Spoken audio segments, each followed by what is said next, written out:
Welcome to episode 53 of the Forward from 50 podcast, where we interview people over 50 who are pursuing new direction for their lives. It's an opportunity for men and women to tell their stories, their way, in their own words. I'm Greg Gerber, the founder of Forward from 50, and your host for today's show. Today I'm interviewing a woman who has made it her mission to come along people who are grieving any type of loss. It could be a death, loss of a job, major illness, or even regret that their lives didn't turn out differently. Angie Clayton is from Kansas City, Kansas. For years, she worked in the women's ministry for a big church where many lives were changed. But after turning 50, Angie's life went in a completely different direction when she was sidelined by some debilitating illnesses before she was finally diagnosed with a rare autoimmunity disease. Yet her biggest contribution has been in starting what she calls a ministry of presence to walk with people who are experiencing grief. She was called into it suddenly when a woman with which she was acquainted lost a child. Angie felt called to help in some way, so she got in her car and drove to the woman's house, where she went into firefighter mode to keep the household running and care for 8 children. Over the years, Angie has fine-tuned her grief ministry in a way that encourages others to be supportive in those difficult times. In fact, she wrote a book about ways people have been helped through periods of grief. To tell us more about her ministry, how it helps others, and ways anyone can serve in a ministry of presence, please welcome Angie Clayton to the show. Thank you for joining me today, Angie. I really appreciate the time. So tell us a little bit about yourself, like where you're from and what you've been doing for a career. I live in a suburb of Kansas City right now. Go Chiefs. It's the time of year for that, right? And I've lived here in this area since 1987. I grew up in Nebraska, which is basically no different from Kansas. So I'm just a Midwest girl. I have been all my life. My career originally was as a CPA. I didn't work in that for a very long time, but the experience that I got from it has carried over and given me a lot of opportunities to use that degree just in sort of unconventional ways. But when I left the accounting firm, I went to work alongside my husband in a business that we bought. And we did that together for about 4 years. And that was the beginning of our working together journey. And we still do work together. And it has carried us to this point of almost retirement, to where a lot of people are like, oh, he's going to be under my feet, all that kind of thing. But I don't have that because we've been working together for so very long. So anyway, after that, about 2009, I went to work for a pretty big church and I had a pretty big job. I was a director of women's ministry, and I did a lot of counseling. I did a lot of speaking. It was a really busy job, and it was very fulfilling as long as it lasted. Very good. What kind of business were you and your husband in? We owned a Midas franchise, believe it or not. That was his background. He had worked for a man that owned a bunch of franchises as his general manager for a number of years. And we decided to strike out on our own, and we did. And it was fine for a while. And then it was time to move on. And he's a small business owner now, and he has been since 2000. That's great. So you were involved in women's ministry at a church. I would imagine that would be challenging and invigorating at the same time. Yes, absolutely. Challenging in several ways. One of them is just trying to manage my time, honestly, because there was so much to do all the time and just trying to keep priorities in order.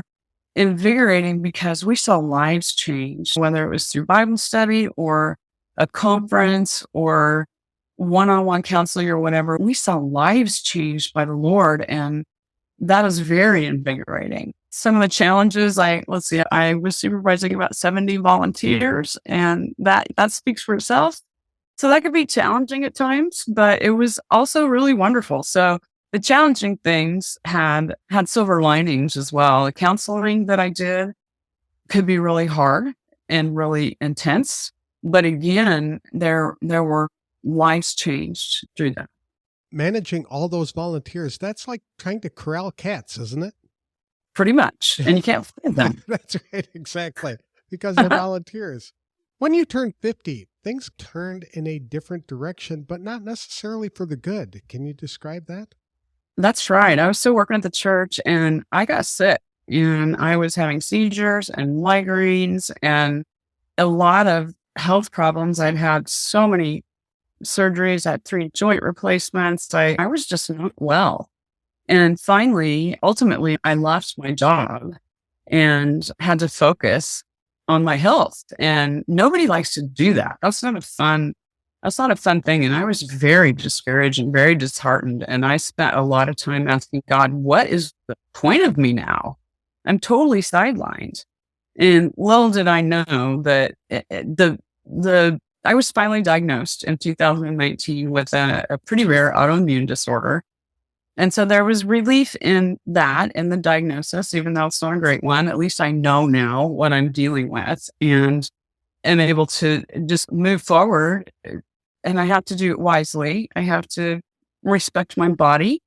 And my goals are really different than they might have been otherwise. But it was a huge thing for several years. That's all I could focus on. And then slowly things started to emerge. I won't say the health stuff got better because it didn't, it hasn't, it won't, but it has faded into the background with all the opportunities God has given me. And so I don't like it, but I'm glad for it at the same time.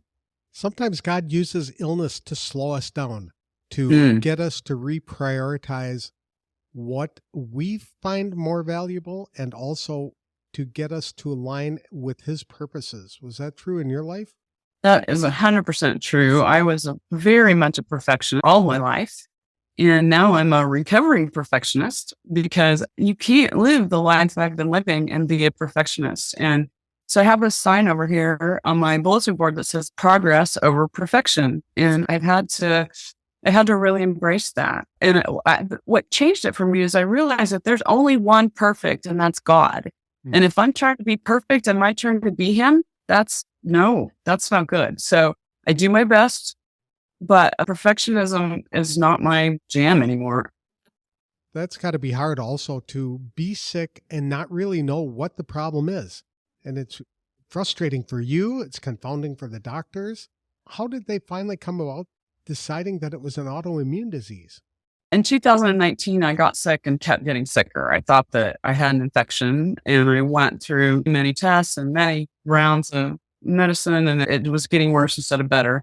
And so I got sent to a specialist and then ultimately to a neurologist who diagnosed me with MS.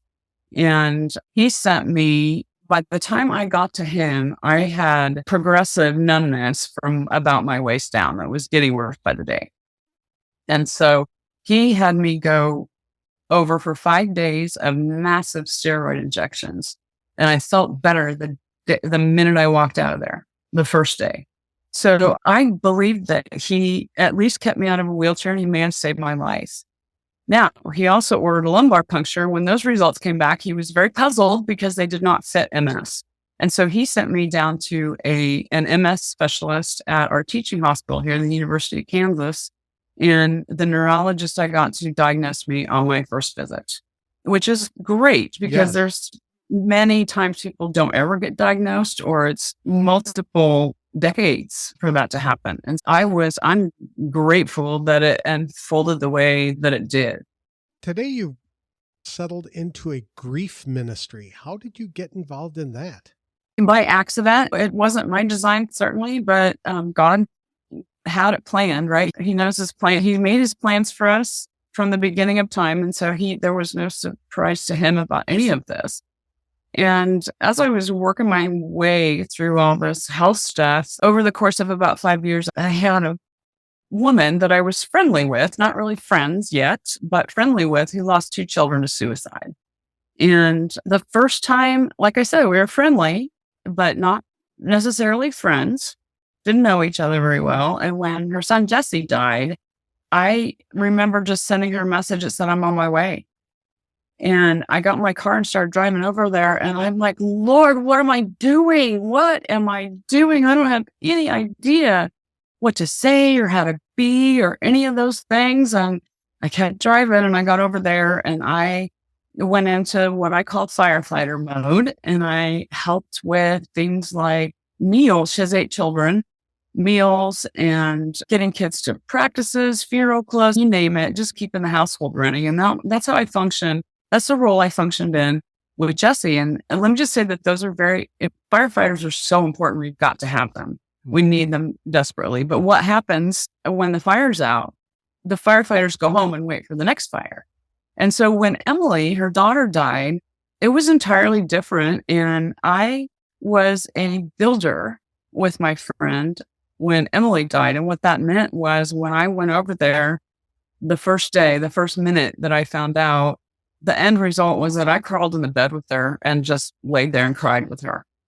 And that began a journey that I've been on since then with her and continue to go on. Our friendship has turned into a very deep and close friendship that's reciprocal now. But in the beginning, it couldn't be. Her needs and her grief were so deep.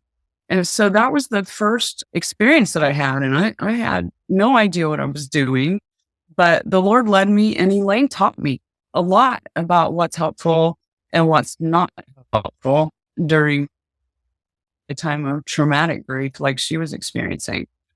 And then since then, God has brought me one at a time more grieving people. And I used to say I had a ministry of grief, but my friends don't like that. So now I call it a ministry of presence. Mm-hmm. And the thing is, I just spend time. I get alongside someone and walk their life out with them until they don't need me anymore. And sometimes that's a little while, sometimes it's a long while. And like in my friend's case that I was talking about, it's going to be forever. But it's hard, but it's so good. I like this because every one of us will encounter grief at some point in our lives. A parent will die. We will grieve something that happened to us, or even the regret can be a grief as well because of the woulda, shoulda, couldas that your life would have gone differently if you'd gone into that direction. So this kind of a grief ministry, I think, is good because it helps so many people. The problem is, I'm like you. When your friend had the son commit suicide and you rushed in, you wanted to go in there and do something. I think that the natural reaction, especially for men, is we want to do something. And this whole idea of changing that to a ministry of presence, that just changes the entire focus of the kind of help that you're providing. And when you're talking about presence, it means just sitting there, right? Yeah. And through the time, and really that's what it is, it's just an investment of time. You learn the person. You learn about them. Are they an introvert? Are they an extrovert? Do they thrive from being around people? Do they get energy from that? Or does it drain them? Is it a man or a woman? A man is much more likely to be so grateful if he'll go put gas in his car. So that is a really practical thing. And I'm generalizing here because that's not true across the board, of course. But women, in most cases, just want you to sit there and cry with them. That's right. Okay. And so that's been the most of my experience, but I've just had the opportunity to watch these people as they've grieved with the Lord. And that's really important. And as I've watched them, I've learned what to say, how to be, what to do. Do I still get it wrong? Absolutely, I do. But I just learned a lot. And I know that it's a struggle for most people, honestly, in a situation where someone has had a desperate loss and you don't know what to do. And so often what you do is nothing and you back away because it's too uncomfortable. And what I've seen over and over is that the people that you think are going to stay don't always. However, there are people that do stay that you would never expect in a million years. And anyway, I have just learned so much from all of them, and I continue to learn. And I'm very passionate about being able to pass that along to people, to give them a comfort level to be able to go out and sit with their loved ones. One of the biggest problems that people have, I think, is that when somebody has died, they don't want to talk about that person because they don't want to upset the other people. So, for example, they won't talk to a woman about her husband who had passed away because they don't want to bring up the bad memories. But the exact opposite is true. people Yes. need to talk about that, and they want to Yes. talk about that because that keeps their memory alive. And I wish people would realize that that's Yes. so important. That's so true. And to even take that a step further, I say all the time to people, say their name. They want to hear their loved one's name. And also, if you have any stories about their loved one, tell them, because you know what? They're not going to have any more memories. All that they're going to have, they already have. And so if you have a story that they haven't heard before, that is an incredible gift to them. So don't be afraid of that. Don't be afraid that, because chances are very good that what you said is true, that they do want to talk about it. They do appreciate knowing that you are thinking of them more than just in generalities. What are some things that people really should avoid? There's some sort of big picture things that should be avoided. Be careful with your words. Excuse me. Even as far as we're believers, Greg, right? So what's the natural tendency? We want to give them scripture that's going to make them feel better. However, even though we know and we believe, and so do my friends, that all of scripture is God inspired and all of it's true and that it's never going to change, sometimes it's not helpful. And as there's some certain verses and passages that seem to be a repeating theme that people like to use that are actually very painful. And so what happens is that you create distance between you and that person. You're pushing them away with scripture. So, for example, I can do all things through Christ who strengthens me. That is true, but that is not helpful to someone who's lost a child or a husband or whatever at that moment. Later, yes, later they'll come back around to that. I think the worst one was a friend got a card from a person who just had a grandbaby, and they put in the card a picture of the grandbaby and said, "The Lord gives and the Lord takes away." Okay, there was really nothing that could have been more inappropriate, to be perfectly honest, than that. Be careful not to try to sympathize if you have not walked in their shoes, because, for example, don't say, "I know how you feel, my cat just died." Grief is grief, and losing a pet is people, but that's not going to be helpful to them at all. It diminishes their grieving process in your eyes, and that's not good either.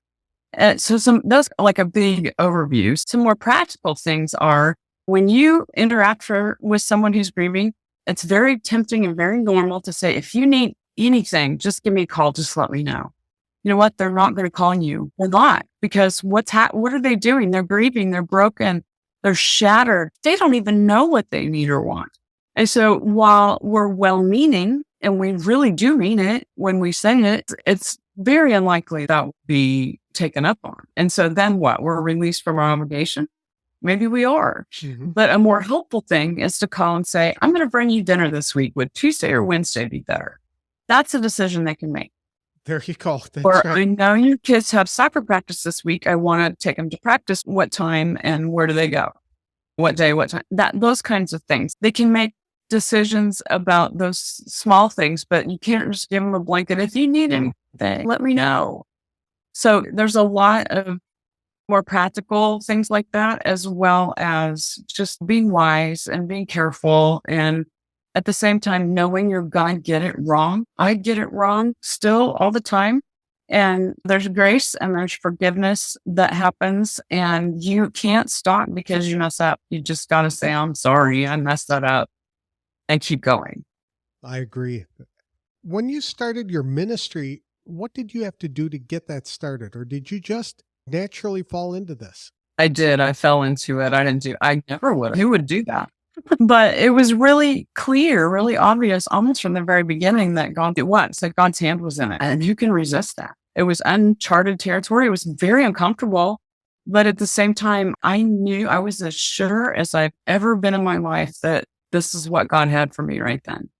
Because I was so ill-equipped, I was so inadequate, there was nothing in me. Everything else, every other job I've had, I had some skills for. Most of us had skills for the jobs that we performed for most of our lives.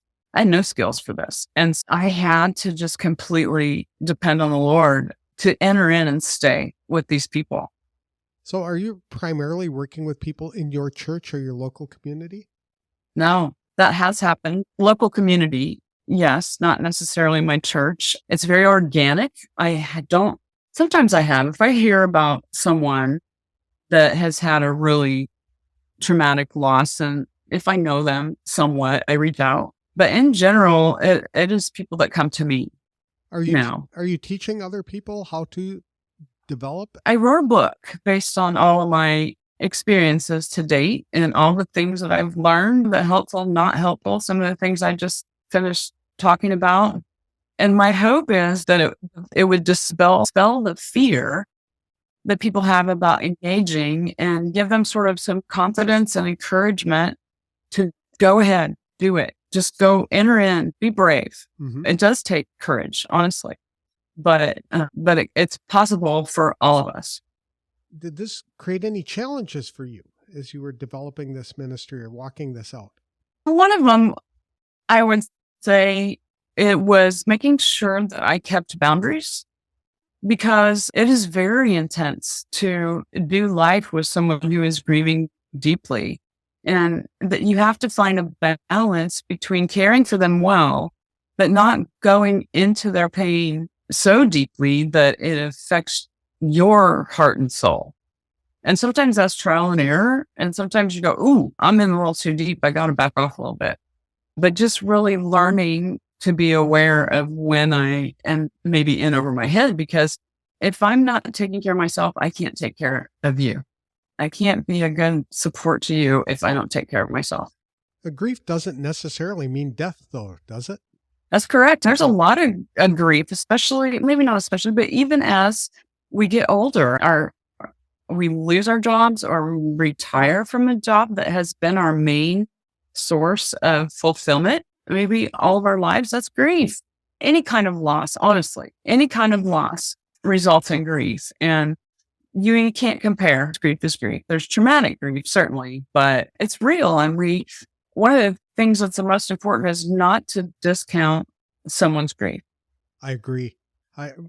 Friends of mine are going through a situation right now where mom is succumbing to dementia.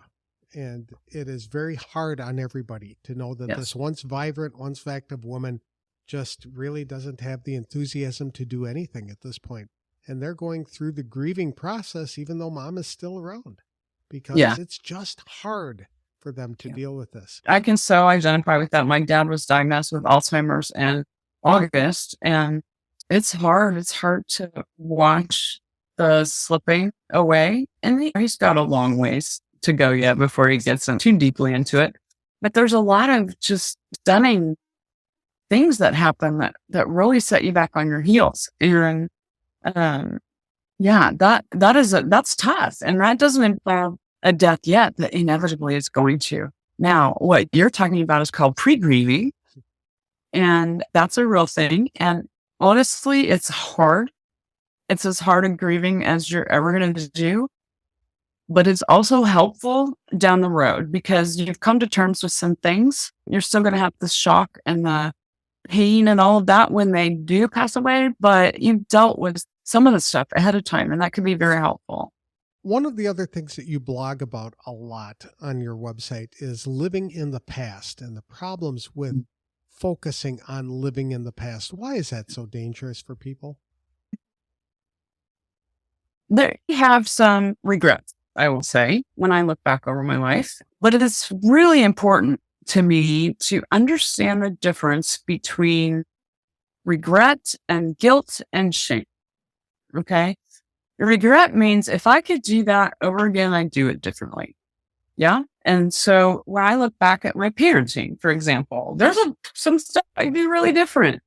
Guilt says you did bad things. And so guilt would make me look back and go, oh, man, I probably destroyed them forever with that comment or whatever. Often they don't even remember those, by the way, which is so funny. But shame, on the other hand, what shame says is that I'm bad. And so those distinctions might seem subtle, but they're so important because regret is actually healthy. Guilt is not, and shame is really not. There's no shame that is ever going to come from the Lord. And so we get mired in that. We get stuck. We get paralyzed. And we end up living in the pain of our mistakes in the past. At least that's how we view them. And so being able to move forward into the marvelous future that God has for us can't happen if we stay stuck in shame or guilt about things that have happened in the past. Now, there might be repentance needed. There might be apologies that need to be made. You can do all of those things outside of guilt and shame, right? You can have regrets that lead to repentance, that lead to reconciliation sometimes. But those things move us forward. And I think that's the most important thing. Guilt and shame stick us in the past. And that's a really rotten place to be. Guilt and shame are very valuable tools of the enemy. The Lord They are. convict us that you probably could have handled this a different way. And Correct. You probably should be going in this direction. But guilt and shame are just, the enemy throws that at us and then pounds it in and beats us over and over. How can people start to learn or discern the voices between conviction and condemnation? A lot of that is practice. And a lot of that is really learning what those scriptures say about that. There's no condemnation for those of us that are in Christ Jesus. How does God see us? He sees us white as snow. That's hard to believe because Right. I'm a junky human, to be honest. But it's true, right? Because it's in scripture. That's how God sees us. And it's because of nothing that I've done. It's because of what Jesus did for me. Those of us who are Christians have the hope of Christ. How can you be hopeful in situations with people who do not yet have that, but are in the grieving process? That's not the time to be evangelizing them and trying to convert them at that point in the middle of their grief.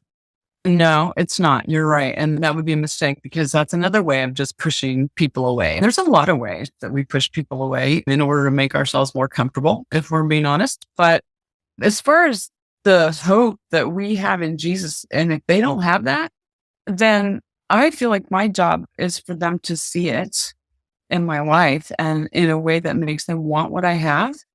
And so I have to be very aware of my words, of my behavior, of my heart attitude, actually even my facial expressions sometimes, because I have a hard time muting my face.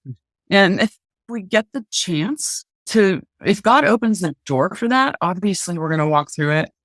But this is something I say all the time, Greg, and that is that you're not going to hear me unless I love you. Unless you know that I care about you, you're not going to listen to my words, really probably about anything, but especially about the Lord.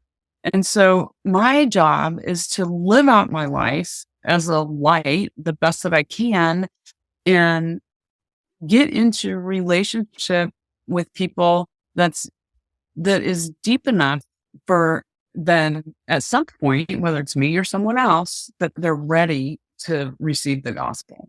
You need that relationship first. Anything you do differently if you had to start over again?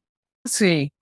How to start my life completely over. There would be some things I would do different. But I'm just going to speak to it from retirement for me, which was at age 50 on. Do I have regrets about this time period, which I'm almost 60, so I'm 10 years in, but I also have a lot of years in front of me, I hope. But I don't know that I do. I'm sure I've missed opportunities. I'm sure I have, but I've done my best not to, and I've done my best to just keep moving forward. And there's a couple of verses in Isaiah 43, 18 and 19 that I came across as I was leaving my job. And it has screamed my name from that day till now. And it goes like this. This is God speaking, but forget all that. It is nothing compared to what I'm going to do, for I am about to do something new. See, I have already begun. Do you not see it? I will make a pathway through the wilderness. I will create rivers in the dry wasteland. Isn't that great?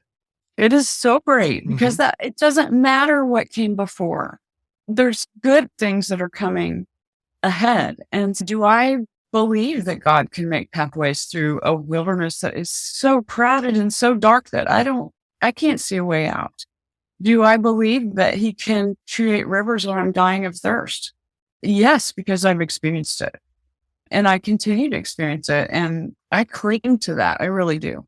A big problem that people have is when they're looking at the regret, they think that if they had done the other thing, Their life would be perfect at that point. What they don't realize is that by making that choice to go in a different direction, they are going to be opening the door to encountering different problems and different challenges and different people that would have affected their life differently, maybe in a negative way.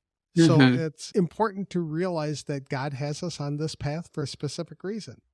Yeah. And I would add to the whole regret, shame, guilt thing that, I don't know, God just doesn't want us there. He does not want us there. And we waste a ton of energy if we're focused on the past.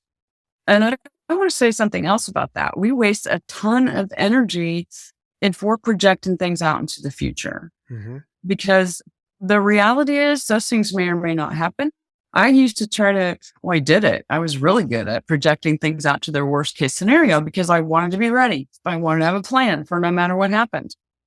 Oh man, does that ever have you sitting in anxiety? It really does. And so coming to terms with the fact that my worrying today is not going to change a thing. Whether the thing happens or not, worry about it today only wastes today. And so living in the past and projecting out to the future both keep us focused somewhere other than today. And today's all we have. That's a great point. On your blog, you were talking about embracing the future, a better future. Is there a way that people can really dive into that and start imagining those kinds of better futures? I started writing not too long after I retired. Actually, I've been writing for a long time, but I got serious about it after I retired. And so that is something that I wanted to do since I was a little girl. I put it aside. I left it on the back burner. This retirement business is a time to resurrect those old dreams, those old wishes. They were put in you for a reason, and life destroys them, doesn't it? I mean, it or watches them or whatever, because we don't think we're good enough. We're not equipped. We're not whatever. We're not. And the truth is, if there was did you want to paint? Did you want to play soccer? When did you want to do it? Just do it. Everybody starts somewhere. You're always going to be a beginner when you get started. And so it's okay to not be good. You can be bad at something. That doesn't make you a failure. Yeah. Quitting is the only thing that makes us failures, right? That's exactly right. And it's never a good time really to quit unless it feels like it sometimes. Right. Yeah. Doesn't it? I'll be honest. There's times I've got a manuscript right now that's driving me crazy. And honestly, I would rather just throw the thing in the trash. But I can't. I know better. I can't. I might have to come back to it at a later date, but those are words that God gave me. And so I can't just pitch them. Do you have any advice for people over 50 on how to identify or pursue their passions? I guess I would say that you just have to embrace whatever is happening in your life at the moment, because there's not any mistakes. God has every single day of our lives planned out. And so a lot of it is the attitude of not being despondent over the fact that maybe things aren't going like I thought they would, or being mad. That can easily happen too. But what happens when you go into those really dark places of emotion is that you miss out on whatever's next. And so I would say that you have to get a grip on those negative emotions before you're going to be able to see what it is that God is wanting to unfold before you. We need eyes to see and ears to hear His plan. And then we need to be willing to be obedient, because the servant does not choose his task. The master does. And so I can have good ideas. I can have all kind of plans, but if I don't seek the Lord about those, that doesn't mean I'm just going to tell Him what I'm going to do. I'm pretty good at that, but that's not the best way to approach it. Then things go in a way that you can't mistake that it was God. Okay, I guess that's maybe the best thing to encourage you, everyone that's listening, is that there is so much joy ahead with obedience and surrender to whatever it is, and good things will come. And I'm not talking about you're going to get rich if you send me $20. That's not what I'm talking about at all. I'm talking about there's character growth that happens. There's relationships that form There are ministries that come about. There are books that get written. There are paintings that get painted. All of those things can happen. There's also a sense of peace that comes with obedience. Absolutely. Mm-hmm. I call it being in the bullseye of God's will. And if you've ever been there, you know it. You know what that feels like. And there's nothing better. That's a good point. What prompted you to write your book? Really, like I said earlier, it was just that I had gathered all of this information that helped me so much. I learned so much from the people that I've been walking with. And I had observed so many other people being so uncomfortable and having such a hard time. And I watched them distance themselves. I watched them disappear, even though I knew that they were so well-intentioned. There was never any bad intentions. Even in the hardest things that people said, they meant well. And I just wanted to provide I don't know if you would call it a guidebook or not, but a sort of helpful guide for people so that they will not be afraid to go ahead and enter into a grief with someone that you love. What I like about your book is it's a collection of short stories about people who have been grieving in different situations and how they walk through that. So just reading this should give people an idea of what to do and what to say when they encounter people who are grieving. And in the book, every story is different. There's my friend's story that I just talked about, who lost 2 children. There's a couple of stories of young women that I'm still very connected to who lost their mamas when they were really young. They don't know how to be grown up. There's no one to teach them. And those are just precious relationships to me.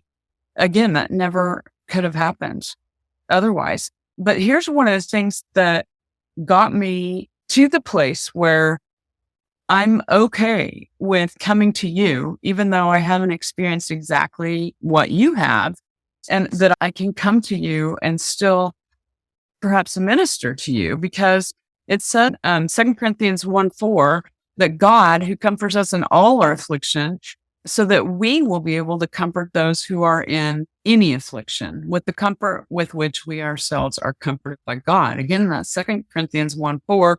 Circle the word any, because I don't have to have gone through what you've gone through to be able to comfort you, because God comforted me in my affliction. And I can now, because of that, comfort you in yours, whether I've experienced it or not. That's a very good point. So how can people connect with you if they'd like to establish a relationship or to follow you? I would love that. I love to connect with readers, especially. My blog is a good place to do that, or my website, I should say. My blog is on my website. It is angieclayton.net. You can also send me email, angie@angieclayton.net. Really creative. I love to hear from people. You can sign up to get my posts right into your inbox, which is another good way to stay connected. I have an author page on Facebook as well. You had mentioned that you were editing a manuscript. Does this indicate that there might be another book on the way? I think there will be. The one I'm really working hard on right now is about vulnerability and connection, and what a messed up idea we have about that, especially in this Western culture. We fear that. We fear vulnerability and connection. And yet there's so much to be gained when you are able to be in a relationship with someone where there's that sort of mutual vulnerability. Very good. Thank you so much for your time today, Angie. I really appreciate it. It's a great ministry to have, helping people through their grief, because as we get older, we just seem to be involved in more and more of those situations. Thank you. I appreciate it. I had a good time being here. Thank you. Angie Clayton is providing a very valuable service to people who are going through some of the most painful moments of their lives. Her ministry of presence helps people in the moment and helps them recover so their lives can have meaning and purpose again. For many years, people were afraid to even talk to people who were grieving because they didn't know what to say, so they avoided conversation altogether. That only kept grieving people in isolation at the time they needed support the most. After someone loses a friend or loved one, others are apprehensive about even mentioning that person's name for fear of opening a wound. Yet Angie discovered people really want to talk about the person who just died because it keeps their memory alive. I also appreciated Angie pointing out why it is so valuable to people grieving a death for others to share memories about that person.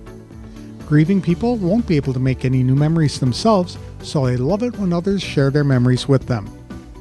Angie's book, Peering into the Tunnel, An Outsider's Look into Grief, is a valuable tool because it helps readers to know what to say and what not to say when ministering to someone who is grieving. The most important message Angie shared was even if you're afraid of doing something wrong, still offer to help anyway. Rely on God to help you know what to say and how to serve in the most meaningful ways. Because regret is often something people grieve, Angie said being over 50 is the ideal time to start over on a different path. It's an opportunity to form relationships, start ministries, write books, create paintings, and learn new things. People can connect with Angie at www.angieclayton.net, where they can sign up to receive her free newsletter. They can also email her directly at angie@angieclayton.net or follow Angie's author page on Facebook. Her book is available on Amazon and in other bookstores. That's all I have for this week's show. If you'd like help in identifying a purpose for your life or to get help in planning your next steps, I'm offering a complimentary brainstorming session to members of the Forward from 50 Facebook community.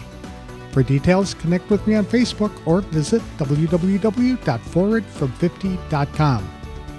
I'll have another inspirational interview on the next episode of the Forward from 50 podcast. Thanks for listening, and if you like this show, please consider leaving a review wherever you download the episodes.